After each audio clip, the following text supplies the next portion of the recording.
India end this ODI series on a massive high. The Diwali crackers that 1.4 billion fans had been waiting for finally burst in Sydney, and what a blast it was, right? Rohit Sharma lit up the night with a jaw-dropping 121. Kohli stormed back with a commanding 76, and India crushed Australia by 9 wickets. After a frustrating DLS affected opener, Jagdeep Uncle calls it the desperately lopsided system, and an arrow miss in Adelaide. Sydney was pure domination, right? And Australia were never in the game. As the fireworks settle, we are left with some real questions that need answers. So let us talk about them one by one. Firstly, Rohit Sharma now has a half century of international hundreds. Kohli survived two rare ducks, even celebrating his first run like a milestone. And then he looked like vintage classic chase master in Sydney. But at the other end, Shubman Gill struggled with the bat, raised eyebrows with some captaincy calls. Shreyas Iyer looked good in Adelaide before throwing it away, and then he walked off with an injury after that stunning catch, possibly hurting his rib. Hopefully, everything is fine and nothing serious. The talking point is that Axar Patel is now consistently walking in ahead of KL Rahul. Rahul is being used as a floater despite having a caliber as a top order batsman. In my view, this is a waste, right? Floaters are meant to be all rounders, and Axar Patel is definitely not a better batsman than Rahul. And on top of that, Rahul has also been handed the gloves. He missed a few chances and he's not a specialist keeper. So, do we need a proper keeper going forward? And overall, how confident are we about this batting unit after the Australia series? My view, I'm a bit angry today because even though we lost the series, the overall mood seems to be great just because we won the last game, and more importantly, because Rohit and Virat scored runs. So this just confirms my belief that we are not a cricket loving country, we are actually a cricketer loving country. We should have a proper introspection of what went wrong because we'll not find many opportunities of testing ourselves in similar hard bouncy conditions before the next World Cup. The batting, I thought, won't be such a worry because we've had a good balance of top four either scoring 100 or near 100 and then the lower order chipping in. But this time it was a worry. As soon as the ball started to seam or swing a little or bounce a little, we were found wanting in the first, the second one dares. Rohit's batting, I was pleasantly surprised that he's held himself together, he's shed some weight, and he's looking fit as ever. We will see how this progresses. Kohli looked out of sorts for the first two one days, but I don't think anybody of us really believed that he'll be out of sorts for too long. So I don't really see a problem with these two guys. I have a problem, as you stated, with the constant chopping and changing. I understand the floater concept in 2020, but in 50 over cricket, which is closer to maybe test cricket than limited overs, we should have a more settled batting lineup. And I agree with your point, Nimal. I see Rahul as neither here nor there. He's not a specialist keeper. He's being played as a floater. I would much rather have a specialist keeper because I saw a couple of chances going a begging yesterday where a specialist keeper like a Dhruv Jurel might have done better. We are wasting a huge talent like Dhruv Jurel by waiting till people either retire or get injured to get him into the 11. That's the difference between the Indian culture, where personalities are hard to shift, and the foreign culture, where a Gilly came in even when Ian Healy was at the top of his powers. So we really need to take a good hard look at whether we want our superstars to succeed or do we want our team to win.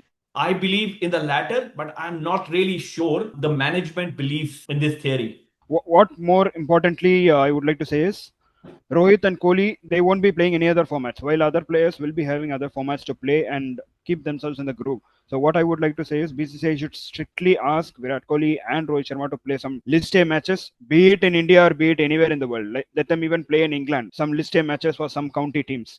This shouldn't be a one-off performance. If this is a one-off performance, then it is harmful for India. Talking about KL Rahul, I think he should nail down a position. He can't be skipping up and down, so he should be nailing a position at number 5 or either at number 6, whichever is going to be really crucial. But I would say number 5 is a good position for him, so that if there is an early collapse at the top of the order, I think Rahul can stand up and steady the ship. So that is what is really needed for the Indian team. And we already have a very dark history of top order collapses in World Cups and other important tournaments. That is where the Indian team has to inspect a lot. If you see the analysis of the entire series match by match, even if Axar Patel is coming above KL Rahul, I think he has performed also.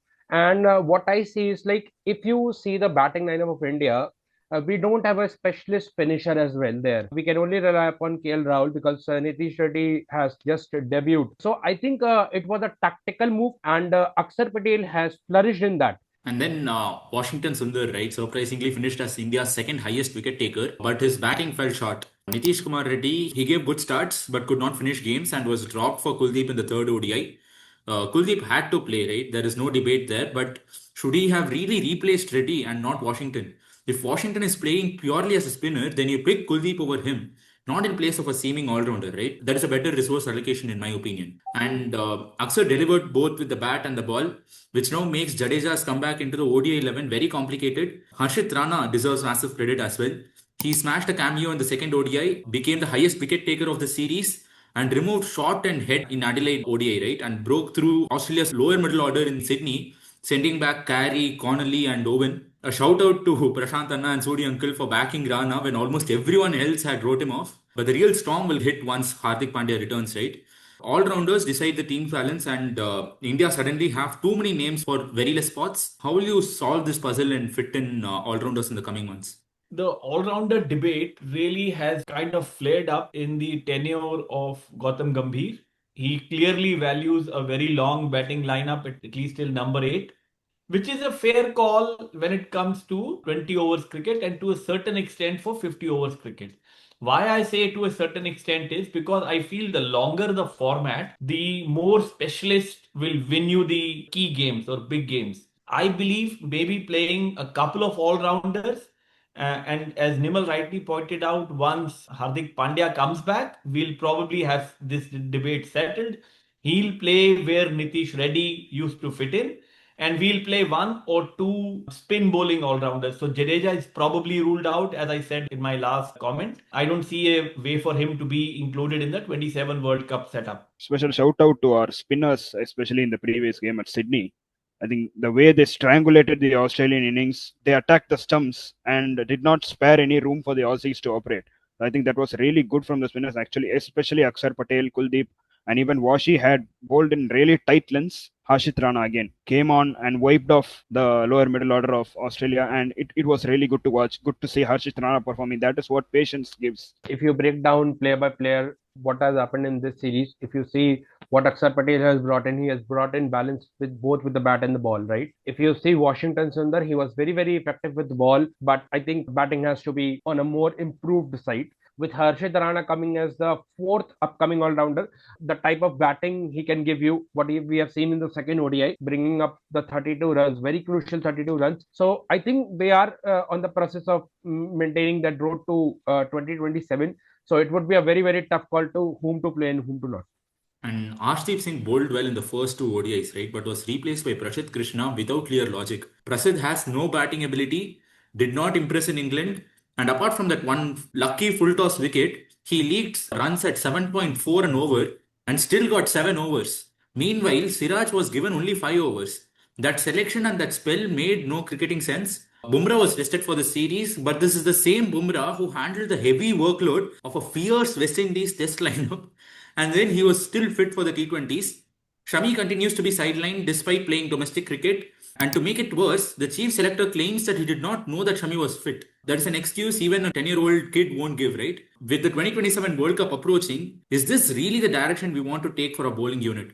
Absolutely not. I am the most concerned about our fast bowling depth, as I told you, and some of the selections here just boggled my mind. I'm happy to give Gill a bit of leeway because it was his first ODI series as captain. But this experimentation, sometimes too much of it can confuse the hell out of you. Why Arshdeep was dropped and Prasidh played, I have no idea at all. It's not like Arshdeep was the worst performer, and Prasidh, as you rightly pointed out, Nimal, is hardly the model of consistency when it comes to either stopping runs or, for that matter, taking wickets. So there is a huge concern, especially because the World Cup is going to be held in similar sort of conditions. Who are our top 5 fast bowlers, of which we can choose 3 in any given game? I don't know whether India knows that about that. But okay, let's give them some time. We've got 20 more games to go, and we'll figure that out. Regarding Bumrah, I think it's a very interesting topic to talk all the time. With the T20 World Cup around the corner, like around 3 to 4 months away from it, I think we can't afford to lose him. To make sure that he gets enough game time in the format, I think he should be playing the T20 format, which is coming up next. But resting him for that, I think, doesn't make any sense. Topic of contention over here is that the selectors will have to think what they have to do with Bumrah. Unnecessarily fitting him in the West Indies series and not dropping him from T20s altogether, I think doesn't make any sense. If you see Shreep, he can offer you some control, he can offer you some swing, he can also give you some batting depth, but Prasidh cannot give you anything. He can only give you runs at 7.4 RPO. Right.